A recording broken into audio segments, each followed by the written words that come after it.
What's going on, Flex fam? Friday workout. We're going to be getting into a fartlek style stamina workout. So that means we're going to have a continuous workout where we have moments of low intensity with moments of high intensity. What we're going to do is we're going to jump right into the warm-up. So the warm-up is 3 5-minute sections. The first 5 minutes, we're either going to jog or we're going to do a dual dumbbell carry. If we don't have 2 dumbbells, we could utilize an odd object. So long as we've got something that has a good amount of weight to it that's going to be challenging to hold on to for 5 minutes, we could do that, right? Or we've got the jog. So that's going to be our first 5 minutes. Once that 5 minutes is up, we go right into our second 5 minutes, which is now going to be alternating a plank hold or a Superman hold. You're doing each one of these for as much time as possible. Now, for some of you guys who maybe can hold a plank hold for 5 minutes, you're pretty much just going to do a plank hold, right? But most of us, we're going to get around that 2 to 3 minute mark, and we're not going to be able to hold that plank anymore. So we're going to go down into a Superman position, and we're going to hold a Superman position for the remainder of the time, unless we fail. If we fail the Superman position, then we'll go back to our plank, right? And by that time, we should be pretty close. But I would imagine most of us are going to get about 2.5 minutes of plank and 2.5 minutes of Superman time, roughly. Okay, that's going to be our second 5 minutes. We're then going into our third 5 minutes, which is more of an AMRAP, moving through some basic movements that are going to continue to get us mobilized and activated. So first thing we're going to do is going to be the Cobra going into a down dog. So we'll have our hands flat on the ground. Cobra pose, the hips are sagging low. We're pressing through the floor, keeping the chest up, and then down dog, we're working the hips up, trying to press the heels flat into the ground, pulling our head through the window. We're going to go through 10 of each of these, working back and forth, holding each position for just 1 to 2 seconds. Get a brief stretch in on each one of those. The second thing we're going to do is 10 alternate Spider-Man rotations. So we're going to go one leg up, one leg extended back, knees elevated off the ground. I'm going to rotate one way, rotate the other way, and then I can switch my legs. Right, we're going for 10 of these. So you've got Spider-Man rotations for your second. Third, we're going to go squat toe touches. So we're going to start feet shoulder width apart. We're going to work down into a toe touch. Legs are straight here. I'm going to work into a squat position. Use my elbows to drive my knees apart. Get my chest up tall. Drive the hips back up. Try to straighten my legs back out. Keeping my hands on my toes the whole time. I'll go in and out of this squat position and back into that toe touch. So this will be number 3. We're going for 10. We'll then finish with 10 alternate shoulder internal and external rotations. So internal, external rotation. One arm's going to go high, the other arm's going to go low. I'll reach, try to get my fingers to touch, and then I can alternate. So that'd be 2. We're going 10 total. It's going to be 5 per side. And that's our warm-up.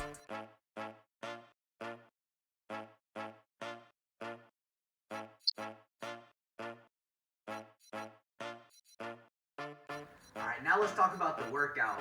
Workout is called Jack in the Box. Again, it's a fartlek style stamina workout, which means we're going to work continuously through 3 rounds, alternating between 4 minutes of low intensity and 1 minute of high intensity.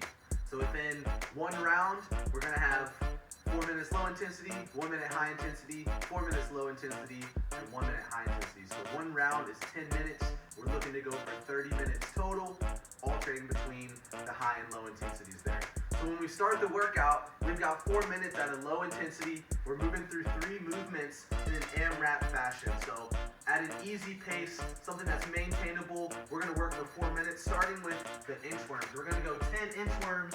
Right? We can do these stationary. If we've got some room to move around, we can walk our feet to our hands. After we walk our hands out, if we're stationary, we can walk our hands back in to our feet. We're going to go for 10 reps on the inchworm. We're then going to go 12 right and left, lateral plank, hip taps. So from the floor, driving my hips off the ground, trying to work them as close to the ceiling as I can. I'll go 12 on one side. I would then switch, and then I'd hit 12 on the other side. After the plank hip taps, I'm going to the Turkish get up. So if we've got a dumbbell, we can hold a dumbbell in hand. All right, if we don't have anything, we can do these body weight. But we've got 3 steps to our Turkish get up. Step 1 is going to be to get to the hand in a seated position. Step 2, we're gonna make the bridge and get the knee underneath. Step 3, we're gonna stand to a tall position. If you wanna add some challenge, reverse the steps when you're coming back down, right? If not, we can just start from the floor on these. Again, this is our low intensity segment, so it doesn't have to be overbearing in terms of challenge. We just wanna stay moving, keep a consistent pace, working at something that's maintainable. Once that 4 minutes is up, we're into our first minute of high intensity. So every time we get to the minute of high intensity, we're gonna go either 20 double unders, single unders, or overhead dual hand claps with a jump.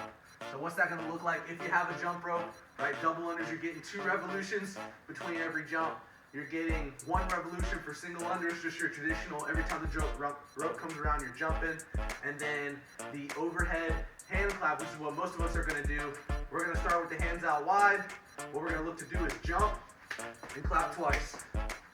And always return the hands back to a flat position. So over time, that's gonna get the shoulders pretty lit. So we're looking to go 20 reps of one of those 3 variations and then 5 hand release push-ups. So hand release push-ups, we're gonna hit the ground, hands release, we press. Hands release, we press. We can do these from the knees if we need to. So 1 minute of high intensity is 20 double unders, single unders, or overhand dual claps, 5 hand release push-ups, as many rounds as possible within 1 minute. Once that minute of intensity is up, now we're in our second half of the round. So we're going back to our 4 minutes of low intensity. This time we're starting with the alternate supine toe touch. So we're gonna go 12 right and left, alternating sides here. Bring an opposite hand to opposite toe, 12 right and left, 24 total. I'm then gonna hit 5 right and left Cossack squats. So I'll take a wide position here. If we've got a dumbbell, we can hold a dumbbell over the chest. We'll work down to one side, bring ourselves up, down to the other side, back to the top there. 5 right, 5 left. Last movement is gonna be the death march. So if we've got 2 dumbbells, we can hold both dumbbells. If we've got 1, we can do this with a single dumbbell. What we're looking to do is create a staggered position, hinge, tap to the floor with our dumbbells, stand tall, and we can alternate a march here. If we have limited space, we can work back and forth. Boom, stand, boom, stand. We're looking to go 12 right, 12 left, total of 24. So we're working through as many rounds of those 3 movements in 4 minutes as we can get, again, at an easy to moderate, maintainable pace. We're then back to our minute of high intensity, which means 20 double unders, single unders, or dual overhead hand claps, and then 5 hand release push-ups. That gets us through 1 round. We would then flow through another round, 2 more rounds to be exact. So we're doing 3 rounds of that series of movements. Let's get it. Keep flexing.